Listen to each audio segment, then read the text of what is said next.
Igsoon ni gugma ang imong pagtuo ang hugot ng mga pagtuo sa Ginoo pwede na gamiton si Ginoo kung ipakita ang iyang saman, ang iyang gahom, ang iyang gugma, no? Labi na gyud ngadto sa mga tao nga wala pa gyud makaila sa kang Ginoong Kristo o wala pa makabaton og relasyon kang Ginoong Kristo.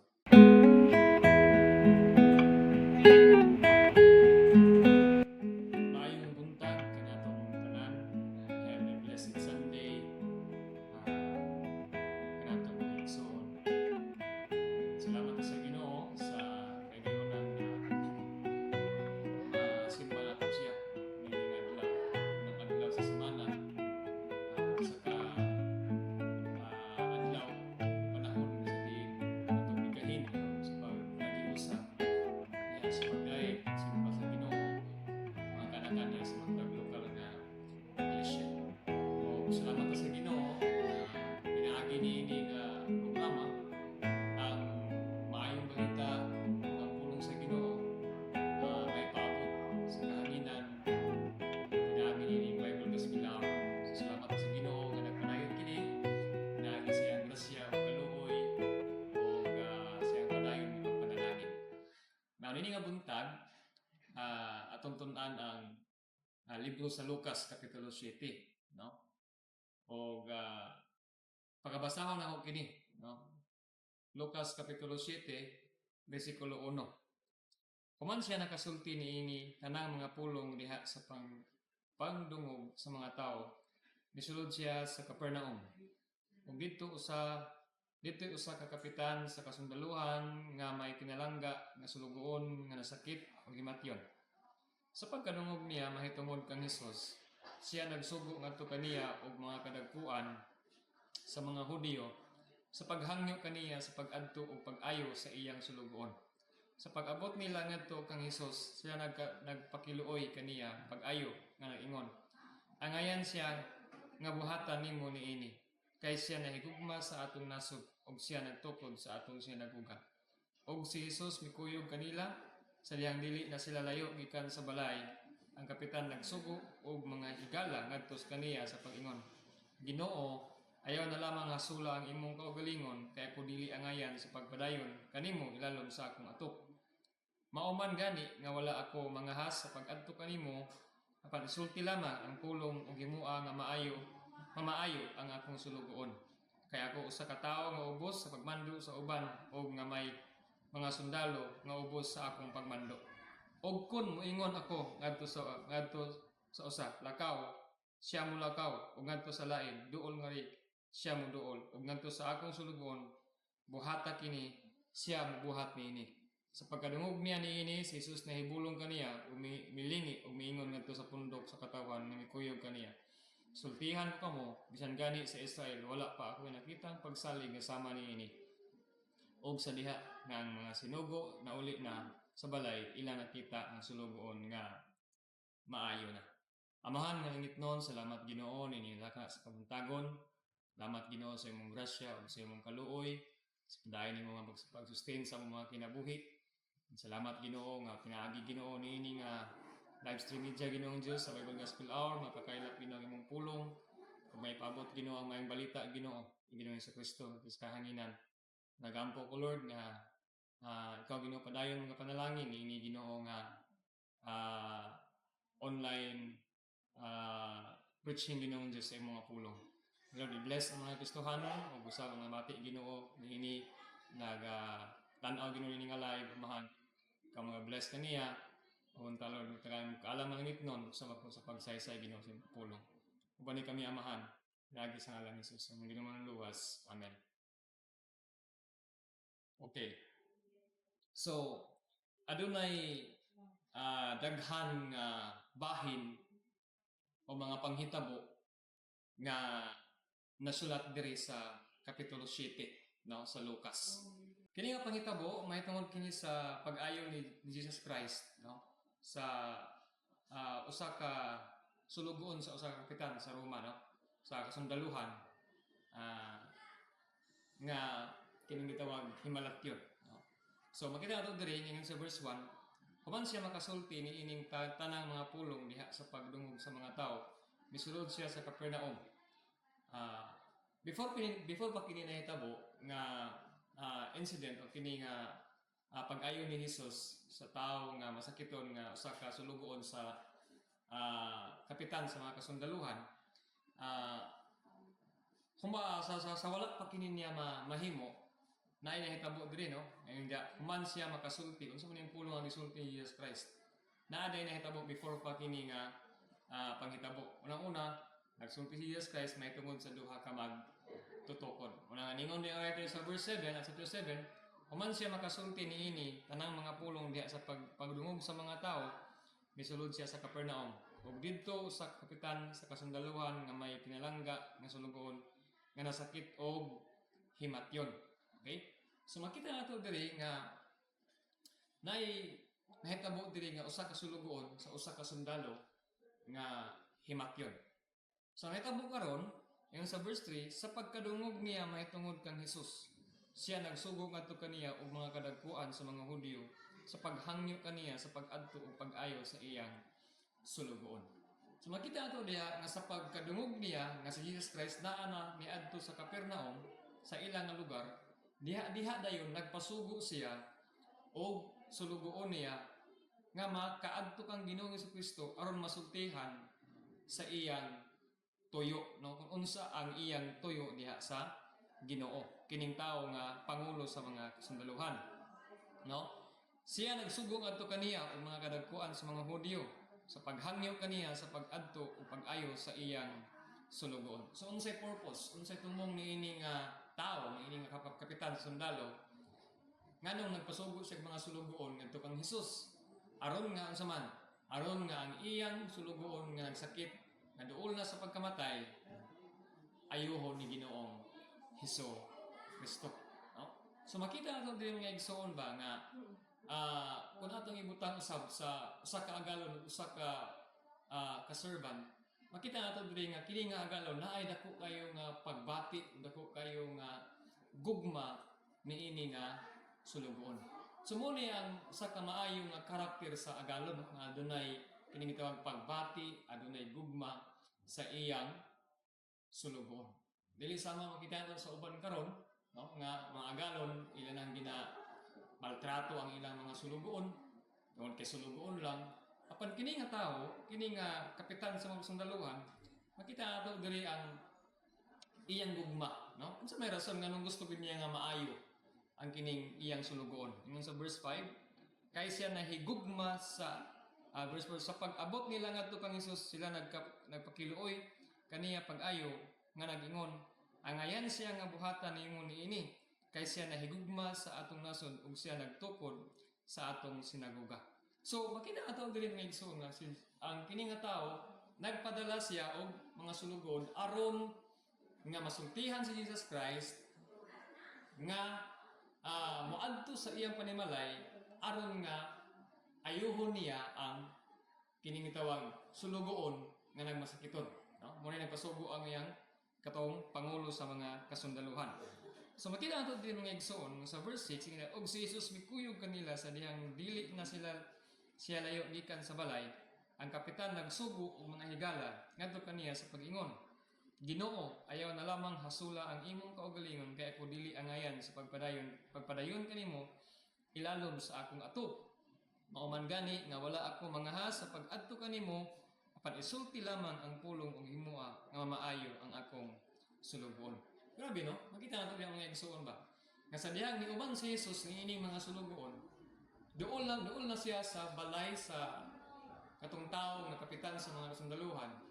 No? Naa siya mga sulugoon, dool na siya atong nga balay.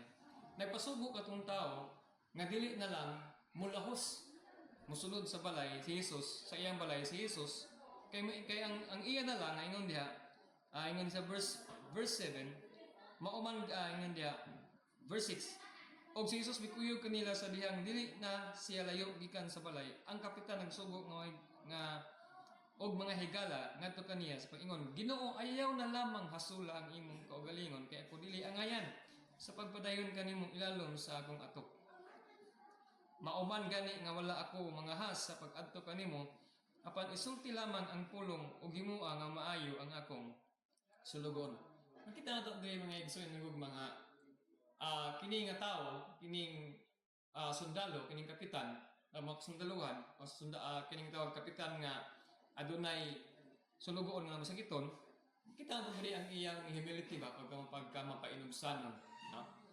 Iyaging gihatagan og kining tawag nga dako nga pagtagad, giilagi niya ang Ginoo nga kung sa iya pang kinabuhi nga makaayo ba, nang makaayo gamhanan sa tanan. Verse 6, verse 7 ingon diri, mauman gani nga wala ako mga has sa pag-adto kanimo, apan isulti lamang ang pulong ug himuang ang maayo ang akong sulugon. Grabe no? Ingon sa tao, Ginoo, isulti lang sa imong pulong nga maayo ang akong sulugon. Kung sa gingon Jesus Christ. Verse 9. Sa pagkadungog niya niini, si Jesus nahibulong kaniya og milingi og miingon ngadto sa pundok sa katawhan nga mikuyog kaniya. Sultihan ko kamo, bisan gani sa Israel wala pa ako nakitang pagsalig nga sama ni ini. Grabe ang pagtuo niini nga tao. No? Pagtuo sa gahom ni Ginoong Hesukristo. Sa tanan nga mga manambal ani nga panahon, no? Wala siya moadto. And I believe, no, nga kini nga tawo naa siya'y hugot nga pagtuo kang Ginoong Hesukristo nga si Kristo mao ang gamhanan o mao ang makaayo sa sakit sa iyang sulugoon nga hapit na niya ikamatay. O gani, wala na moadto si Jesus Christ. Wala na gipaadto do sa ilang balay. Kung sa gingon niya, sulti. Iingon lang, Ginoo. Sulti lang, Ginoo. Nga maayo ang akong sulugoon. Ug igo na. Kung sa lain nga pagkisara, ug igo na ang imong mga pulong. Makita nato diri mga igsoon that kini nga tao nagtuo siya kang Ginoong Kristo ug nagtuo siya sa gahom sa pulong sa Ginoo. Naon siya resulta mga igsoon sa iyang pagtuo sa Ginoo, sa iyang pagtuo sa gahom sa pulong sa Ginoo. Versikulo 10. Ingon diri, og sa diha nga ang mga sinugo ni uli na sa balay, ilang nakita ang sulugoon nga maayo na. So makita nato diri mga igsoon nga ang gahom sa Ginoo walay limitasyon. Walay limitasyon. Maabot niya, no? Maabot niya o maabot sa iyang gahom. Kung bisan unsa man na kalayo nga lugar. Dili masukod ang gahom sa Ginoo. Naagi dayay siya sa tanang panahon. Kabalo siya sa atong mga panginahanglan. Kabalo ang Ginoo. And I believe nga dili ni aksidente nga si Jesus Christ ni anhi ning lugar. Kini tumong ni sa Ginoo o kining tanan plano o nakauyon sa kaubot sa Ginoo. Nga pinaagi ni ini nga pangitabo, makita ato diri ang pagtuo sa usa ka kapitan, okay? Kapitan sa kasundaluhan nga adunay pinalangga nga sulugoon nga nasakit. Nakita sa Dios ang iyang pagtuo nga hugot o tinud-anay gyud nga pagtuo nga si Kristo Jesus lamang ang makaayo sa iyang pinalangga nga sulugoon nga nagsakit. Mga igsoon ni gugma sa atong kinabuhi. Sa atong kinabuhi. Kumusta man ang atong pagtuo? Kumusta man ang atong pagsalig diha sa Ginoo? Taliwala sa daghan nga mga kalisdanan, taliwala sa daghan nga mga problema, mga challenges nga gabot sa kinabuhi, palapian, financial, unsa pa nga mga sirkumstansya nga makaingon ta nga dili na nato kaya. Sa panahon ni ana ang mga igsuon nga sitwasyon sa atong kinabuhi, nagapabilin ba ang atong hugot nga pagtuo diha sa Ginoo? Nagapabilin ba atong pagtuo, paghugot nga pagtuo diha sa Ginoo? sama niining tao kapitan sa kasundaluhan nga tungod sa iyang pagtuo sa Ginoo bisan wala tuod aktual nakaadto si Ginoong Kristo sa iyang panimalay nga naghihikap sa balatian niining iyang sulugoon. Kaysa uban ng mga panghitabo ni Jesus Christ kung mag-ayo siya og sakit iyang ginahikap. Pero ani nga time gi-reveal sa Ginoo ang iyang gahom nga ansa man walay limitasyon. He is beyond everything. No? Walay limitasyon ang iyang gahom. Ug kaya niya ayohon ang atong balatian, kaya niya maghimo og kahibulungang mga butang sa atong kinabuhi kung ikaw ang imong pagtuo sa Ginoo. Sa bisan unsa nga sirkumstansya, sa bisan unsa nga panahon, sa bisan unsa mga pagsulay, mga kalisod, kung ang imong pagtuo imong ibutang diha sa Ginoo nga may hugot nga pagsalig nga siya makahimo sa pagbuhat o sa paghimo, sa pagsulbad sa itong mga Kristiyanan, mahimo na sa Ginoo. Mahimo na sa Ginoo. Ang ato lamang mga igsoon, pagtuo diha sa Ginoo. O kung sa gingon sa Ginoo, na-appreciate sa Ginoo ang iyang pagtuo. No? Ingon sa diri sa verse, sa pagkadungog niya niini, si Jesus nahibulong kaniya og niini si Jesus nahibulong kaniya og mihilingi og miingon ngadto sa pundok sa katawhan nga mikuyog kaniya. Sultihan ko kamo bisan gani sa Israel wala pa ako'y nakitang pagsalig kasama niini. Bisan gani dahil kato mga sulugoon ni ining tawhana nakulangan gihapon sila sa pagtuo.